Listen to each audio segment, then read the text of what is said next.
Bueno, la primera operación o proceso de separación que estudiamos en el curso es el proceso de absorción, porque es el proceso típico de separación que les estaba diciendo, ¿cierto?, que sirve como base para modelar todos los otros procesos de separación que vamos a ver de aquí en adelante, ¿ya?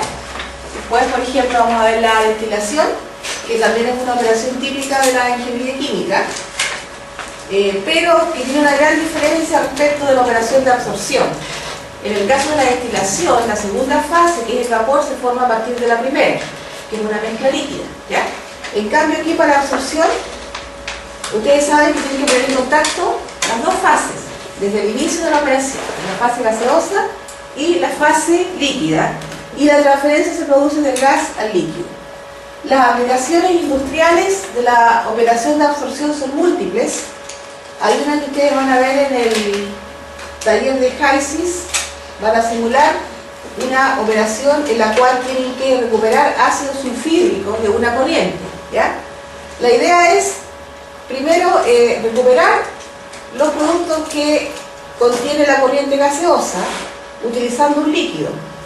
Hay un proceso industrial que es bastante común, que está asociado, ¿cierto?, a las fundiciones, que utiliza el dióxido de azufre, que es un gas contaminante que mandan las fundiciones, pero que en las plantas de ácido sulfúrico se utiliza para justamente generar el H2SO4, como absorbiendo el SO2 en agua, ¿ya? Entonces, como esa, hay muchas operaciones que utilizan la absorción. Ácido nítrico, la producción de ácido nítrico es otra industria. De hecho, estas columnas que están aquí al fondo son las columnas de absorción, ¿cierto?, que tiene la planta de Mejillones, en AEX, para la producción de ácido nítrico. Bueno, y el ácido nítrico es pues la materia prima para producir el nitrato de amonio, que es la sal final que sale del proceso de NAEX, Mejillones, ¿ya? Entonces, son dos grandes aplicaciones para las operaciones de absorción: la recuperación de productos o la generación de productos de mayor valor agregado, como el ácido nítrico, el ácido sulfúrico, y además recuperar algunos ácidos como el ácido sulfídrico, ¿cierto?, en algunas plantas, fundamentalmente de la petroquímica. En estos casos, los solventes que se utilizan son fundamentalmente aminas, solventes orgánicos, ¿ya?, para la recuperación del ácido sulfídrico. Y lo otro es simplemente controlar las emisiones de contaminantes. O sea, por ejemplo, en una corriente gaseosa que está contaminada con mucho dióxido o con muchos productos de nitrógeno, eliminar los gases contenidos en la mezcla utilizando algún solvente adecuado. Son dos grandes aplicaciones. Los equipos, o las columnas fundamentalmente son de este tipo, ¿ya? Pueden ser de relleno, rellenas en su interior con pequeños cuerpos que tienen como objetivo, ya lo hemos visto, aumentar el área de transferencia, o pueden ser de tapas o platos, ¿ya? Ahora, el que sea una columna de relleno o de platos está directamente relacionado con el tipo de balance de materiales que ustedes van a utilizar para poder evaluar la columna o para poder evaluar el proceso. ¿Por qué? Porque si el equipo es una columna de relleno, como esto, se supone que las dos fases en contacto, la fase gaseosa que está circulando hacia arriba y la fase líquida que viene en contracorriente y que normalmente circula a favor de la gravedad por el problema de costos de bombeo, ¿ya? Las dos fases van a estar continuamente en contacto a lo largo de todo el equipo. Entonces, por eso que se conoce como una columna de contacto continuo. Contacto continuo, o sea, continuamente contacto entre las fases. A diferencia de la columna de platos o etapas, ¿ya?, que es una columna o un equipo en el cual las dos fases se contactan solamente en los platos o en las etapas. O sea, van a haber puntos de la columna en las cuales solamente tienen gas, otros donde solamente hay líquido, y otros puntos en los cuales existe la transferencia de masa a través del contacto de las dos fases. Y esos puntos son las zonas en las cuales están ubicados los platos o etapas, ¿ya?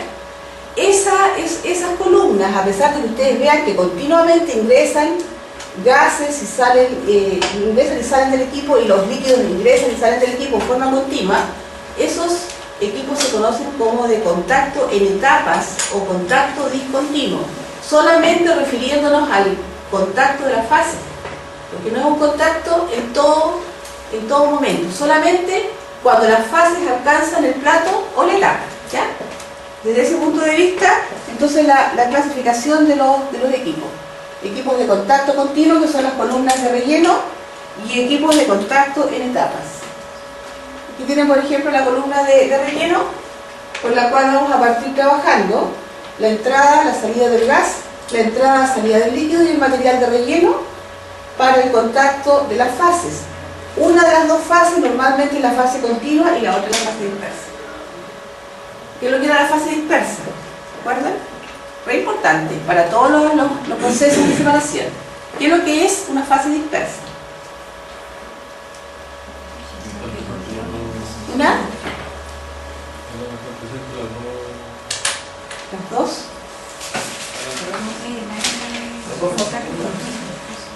A ver, ¿la Ivania? Podría ser la que controla el proceso, pero esa no es la definición de una fase dispersa. ¿Qué se acuerdan? ¿María Cristina? O sea, siempre tiene que estar las dos fases presentes. La proceso de separación siempre, digamos, estamos viendo hasta ahora procesos de separación que ocurren a través del contacto de dos fases que son invisibles. O sea, se mezclan para efectos de la transferencia, pero después se produce la separación de fases, ¿ya? La fase dispersa, no se olviden, es la fase que está dividida o que está atomizada. Siempre hay una fase continua, tal cual, y hay otra que está dividida o está atomizada con el propósito de aumentar el área de transferencia. Por ejemplo, si acá la entrada del líquido fuera a un tipo de pulverizador que me divide el líquido en pequeñas gotitas, esa sería la fase dispersa, y la fase continua sería la fase gaseosa, ¿ya? ¿Y eso, profe, cómo se determina el tamaño del...? El tamaño, por eso, el tamaño depende del equipo, de la columna y del pulverizador, el tamaño de la gotita. Ahora, es lo que estaba hablando recién Ivania, hay una fase que es la fase que va a controlar el proceso. La fase que controla el proceso es la fase que tiene mayor resistencia, ¿ya? Entonces la fase que presenta más obstáculo al proceso de transferencia de masa. Esa es la fase, digamos, que controla el proceso. Entonces lo que tenemos que hacer es tratar de favorecer el proceso a través de la eliminación de esa desventaja que produce la fase. Entonces, por ejemplo, si tiene más resistencia, tú favoreces el proceso aumentando el área de transferencia en esa fase. Eso podría pasar a ser una fuerza impulsora al hecho de ser más grande o menos.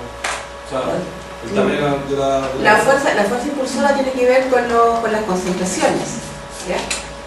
Siempre va a tener que ver con las concentraciones de la masa global, de la interfase, o la concentración del líquido y la concentración del gas. Pero la resistencia al proceso tiene que ver con la propiedad de separación. O sea, hay gases que son más solubles que otros. Entonces, por ejemplo, si hay uno que no es muy soluble, tiene más resistencia al proceso. Pero el caso, por ejemplo, del paper habla de cuando se aumentan las revoluciones, se produce una mayor velocidad de transferencia. Claro, aumenta la velocidad de transferencia. Cuando aumenta las revoluciones por minuto del agitador, aumenta la transferencia. O sea, la fuerza impulsora es más... O sea, se aumenta, ¿no? Lo que pasa es que tú aumentas, de alguna manera, aumentas el coeficiente de transferencia.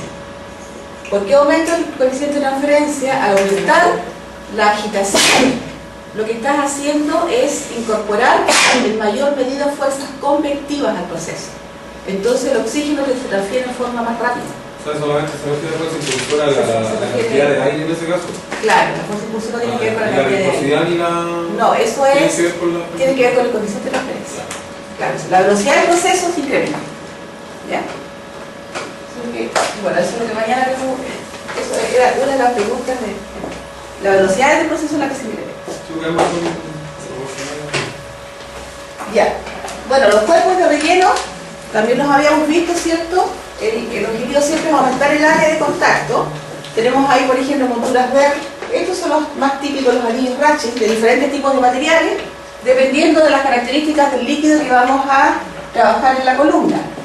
Las columnas están distribuidas al azar cuando los tamaños son menores a 3 pulgadas, o pueden ser los rellenos ordenados ya para tamaños mayores, más fácil obviamente ordenarlos, ¿cierto? Entre 2 y 8 pulgadas podemos ordenar el material de relleno en el interior de la columna, ¿ya? ¿Cuáles son las características de estos rellenos? Obviamente la primera, si ustedes la entienden bien, químicamente tienen que ser inertes frente a los fluidos. O sea, no puedo poner, por ejemplo, si voy a un ácido, un material que es atacado por el ácido, ¿ya? Tienen que ser inertes a las características del fluido que circula por el interior de la columna. Tienen que ser resistentes mecánicamente. O sea, obviamente, digamos, hay un soporte para los rellenos, pero hay todo un peso de material, ¿cierto?, que está soportado en una estructura, ¿ya? Tienen que ser resistentes mecánicamente sin tener un peso excesivo, ¿ya? Tener pasos adecuados para el transporte, digamos, de ambos fluidos, del líquido y del gas, porque no pueden haber caminos preferenciales, ¿ya? Se supone que la irrigación del líquido tiene que ser uniforme a través de toda la sección transversal, y el gas tiene que estar en contacto con el líquido igual a través de toda la sección transversal y a lo largo de toda la columna, para mejorar o para aumentar la eficiencia del proceso. Y obviamente la idea es minimizar las caídas de presión, porque eso tiene que ver con los costos de bombeo, ¿ya? La parte de la potencia de los equipos de transporte de los fluidos.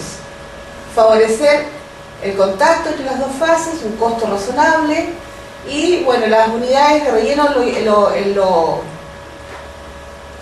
digamos deseable, no siempre es así, ¿eh? Deberían ser huecos para garantizar la porosidad del lecho, para que circulen adecuadamente los fluidos a través del equipo.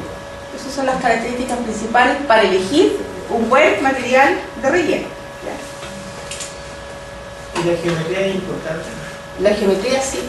La geometría que tiene que ver con el aumento del área de, por ejemplo, mira, aquí. Si usted fija, acá, la pintura verde, el D tiene como una gran superficie.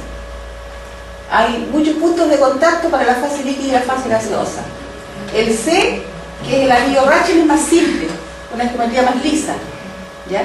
Pero si yo calculo el área de la superficie o área interfacial, porque se supone que el área interfacial estaría conformada por la sumatoria de las áreas de todos estos pequeños cuerpos de relleno. El área de las pinturas Verne y del anillo Pi es mucho mayor que el área de un anillo Rachel. O sea, para procesos que son muy complicados, donde tú tienes que favorecer el proceso aumentando el tiempo de residencia de las fases o el área de contacto, tendríamos que usar cuerpos con una geometría mucho más rebuscada.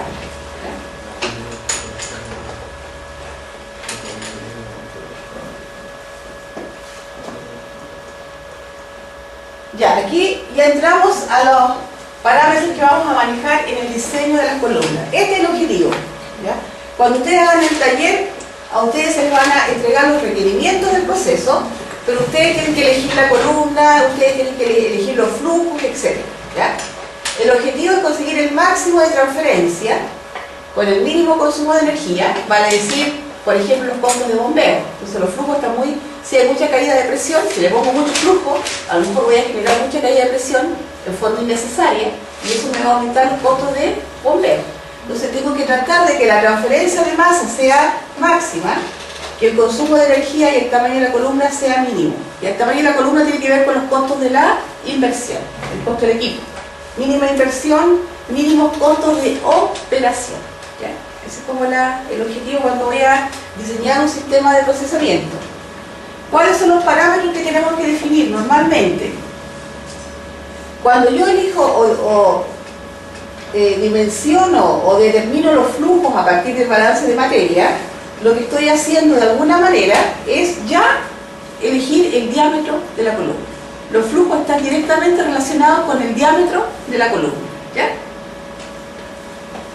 Luego, cuando yo trabajo con lo que es la transferencia de materia propiamente tal, en este caso, por ejemplo, del SO2 transferido desde la fase gaseosa a la fase líquida, ya estoy hablando de lo que es la altura requerida para lograr esa transferencia de materia, ¿ya?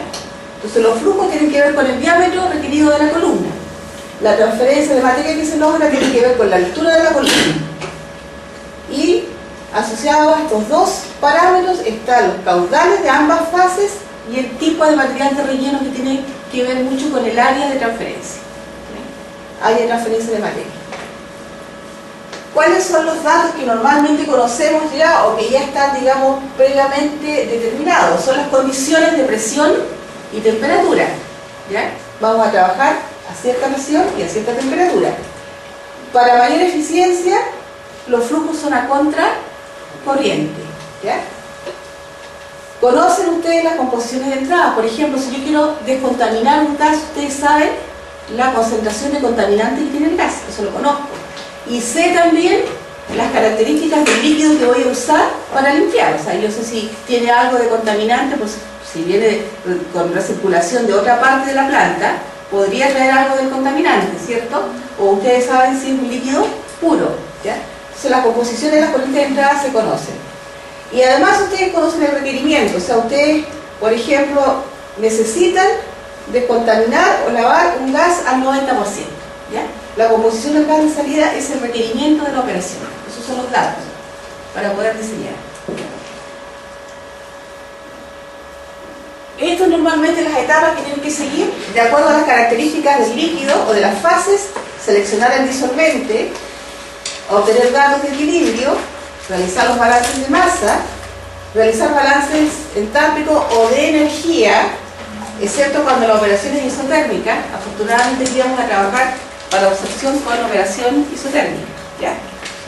Y elegir el relleno, calcular el diámetro de la columna y finalmente calcular la altura de la columna. Esa es más o menos la secuencia de pasos para el diseño de una columna de absorción. ¿Algún comentario o pregunta? ¿Cuál es más o menos la altura máxima de una columna? Hay de todo, digamos, por ejemplo en la petroquímica tú tienes metros, 10 metros y hay pequeñas que depende. Las que tienes por ejemplo en la EX, ¿cuántos serán? 5 o 6 metros algunas, pero la petroquímica son las de mayor porque ahí tú fraccionas una mezcla, por ejemplo, de destilación, hablando ya de destilación. Porque estas columnas se utilizan no solamente para absorción, también para destilación, para extracción en fase líquida, en la industria alimenticia. Hay muchas aplicaciones, pero en el caso de la petroquímica son grandes porque las mezclas de petróleo se fraccionan en muchas unidades. Ahí en realidad hay un amplio rango. Bueno, lo primero que tenemos que hacer es obviamente un balance de materia, ¿ya? Antes de empezar a diseñar o a evaluar el proceso tengo que necesariamente hacer un balance de materia. Y para eso, esto es la nomenclatura que vamos a utilizar en absorción. Vamos a suponer que el soluto que se transfiere desde la fase gaseosa a la fase líquida es A, se transfiere desde una mezcla gaseosa con B, o sea, esta mezcla que está entrando aquí en la columna, es A más B. Podría ser una mezcla multicomponente también, ¿ya? Y vamos a transferir mayoritariamente un soluto A. El líquido que vamos a usar es un líquido absorbente que lo llamamos C, ¿ya? La base de la columna, para columnas de relleno solamente, cuando veamos la columna de plato, este cuento va a cambiar, ¿ya? Para la columna de relleno, la base está dada por acá por el número 1, la altura o el tope por el número 2. 1 sería entrada para el gas, salida para el líquido, porque es un flujo a contracorriente. 2 sería salida para el gas, entrada para el líquido, ¿ya? Se supone que el proceso ocurre a una cierta presión conocida y temperatura. Recuerden que esto lo habíamos visto que son como datos conocidos para el diseño. Presión y temperatura, ¿ya? Datos conocidos. Veamos cuáles van a ser los parámetros relacionados primero con los flujos. El G sub S se va a referir a flujo de solvente, o densidad de flujo de solvente para la fase gaseosa. En el ejemplo que acabamos de resolver para los coeficientes de transferencia, ¿cuál sería el solvente de la fase gaseosa? El que acabamos de calcular. ¿Cuál sería el solvente? Solvente de la fase gaseosa. El aire. No, fase gaseosa. Aire más SO2, ¿ya? El aire. Se supone que la facilidad de trabajar con el flujo de solvente es que asumimos que no hay arrastre de las fases, de forma que el flujo de aire se va a mantener constante a lo largo de la columna. Y el flujo de solvente de la fase líquida también se mantiene constante, no cambia, ¿ya? Esa es la ventaja de trabajar con el flujo de solvente. Entonces, G sub S, flujo de solvente para la fase gaseosa, L sub S, flujo de solvente para la fase líquida, ¿ya? En el caso también que resolvimos, eso era fase líquida, solvente, agua, ¿ya? Agua y aire, solvente, que está en mayor proporción, ¿ya? Ahora, como va a salir grabado, no empiecen calladito. Aire para la fase gaseosa y agua para la fase líquida, ¿ya? ¿Siempre va a estar mezclado con aire? Siempre va a estar mezclado con, mayoritariamente, pero no siempre, ¿ya? Pueden haber otros gases, pero mayoritariamente aire. Eso es respecto a los flujos. Ahora, los flujos totales van a cambiar. Obviamente van a cambiar porque hay transferencia desde la fase gaseosa a la fase líquida. Entonces, el flujo de gas va a ir hacia arriba, va a ir. ¿Qué pasa con el flujo de gas? ¿Aumenta o disminuye hacia arriba? Disminuye, porque hay transferencia desde el gas al líquido. Y el flujo del líquido hacia abajo va aumentando. Entonces, el G sub 1 y el G sub 2 se refieren a los flujos totales de gas. El L1 y el L2 son los flujos totales de líquido, ¿ya? Flujos totales de gas y de líquido. Eso respecto a los flujos. Luego las composiciones. Lo que ustedes ya conocen es las fracciones molares. Las fracciones molares para la fase gaseosa y líquido. Para el gas, fracciones molares lo vamos a anotar siempre con la letra I minúscula. I sub 1 en la base y sub 2 en el tope. Para el líquido, X2 en el tope acá, cuando entra, y X1 saliendo del equipo. Fracción molar. Recuerden que fracción molar sería, anotemos acá, molde soluto, por ejemplo, en el caso del, para X, molde A, no, pero molde soluto, el agua es el solvente, mayoritariamente la fase líquida. Molde A partido por mol total, y eso es A más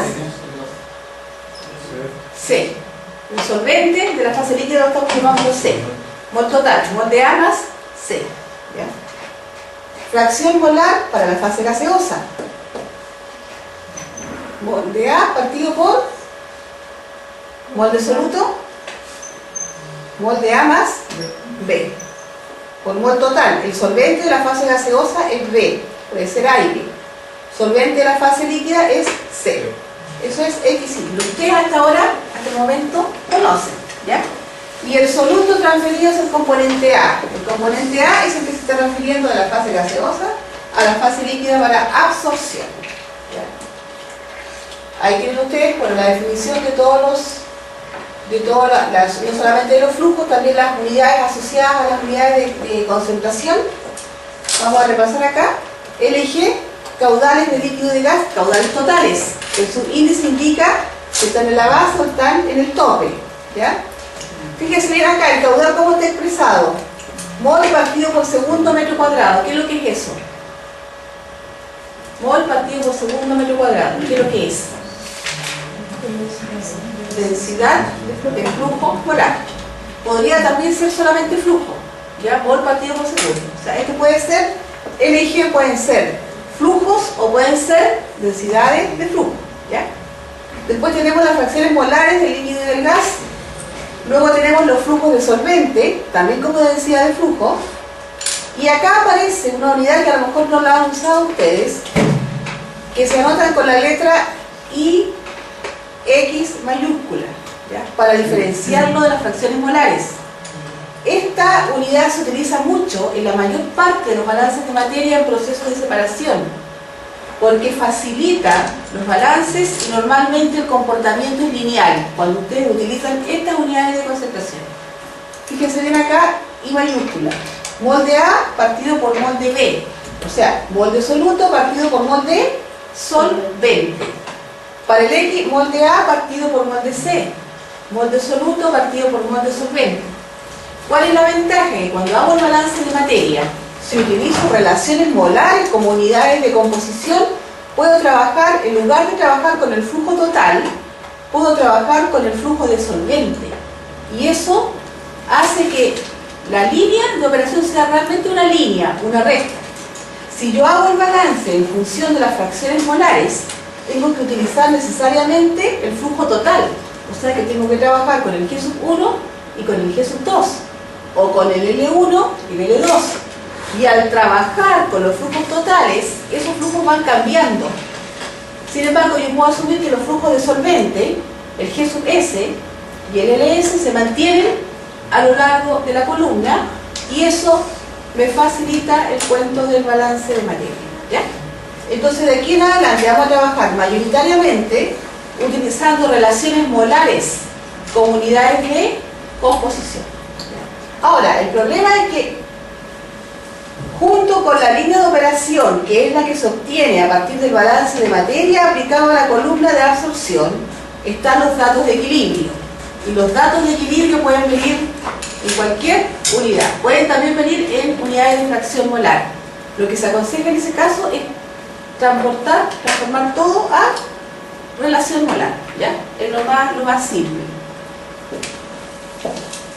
A ver, ¿alguna duda? Nomenclatura. De aquí para adelante no se tienen que olvidar de esto. X y mayúscula, relación molar, molde soluto partido por molde solvente, para la fase gaseosa y para la fase líquida, ¿ya? ¿Sí? El I grande y el X grande sería siempre la relación 1 a 1, ¿la mueve? No es relación 1 a 1. No necesariamente. Esa es la forma de definirlo, pero no es 1 a 1. Bueno, ahí están lo que mañana o de aquí en adelante sáquenle una impresión a esta hojita, ¿ya? Esta la pueden usar también en la prueba para transformar las unidades. Esta hoja es importante porque relaciona, por ejemplo, si ustedes tienen relación molar y lo quisieran llevar a fracción molar, o al revés, si tienen fracción molar y lo quieren llevar a relación molar, ¿ya? También acá tienen ustedes la relación entre fracción molar y la presión. Recuerden que la fracción molar de un componente de la fase gaseosa es la presión parcial partido por la presión total. Entonces, es importante para hacer las transformaciones que correspondan. La relación entre el flujo de solvente y el flujo total también, para la fase gaseosa y la fase líquida. Esto de aquí en adelante, mañana les sacan una impresión y lo traen porque la próxima semana y mañana van a hacer la presentación, ¿ya? Porque lo vamos a usar para los balances de materia. Ahora, por ejemplo, podemos anotar esta, que no es la que vamos a usar. La relación molar va a ser igual a X partido por 1 menos X, y va a ser igual a Y partido por 1 menos Y. Bueno, acá veamos qué es lo que es X. Fíjense bien acá, es fracción molar. Para la fase líquida sería molde soluto partido por molde soluto más solvente, A más C. 1 menos X va a ser, si estamos hablando de una mezcla binaria, 1 menos X tendría que ser la fracción molar de la fase, en la fase líquida del otro componente, o sea, del solvente, ¿ya? Sumatoria de fracciones molares igual a 1. Por lo tanto, 1 menos X corresponde a la fracción molar del solvente, que es C. O sea, sería molde C partido por molde A más C.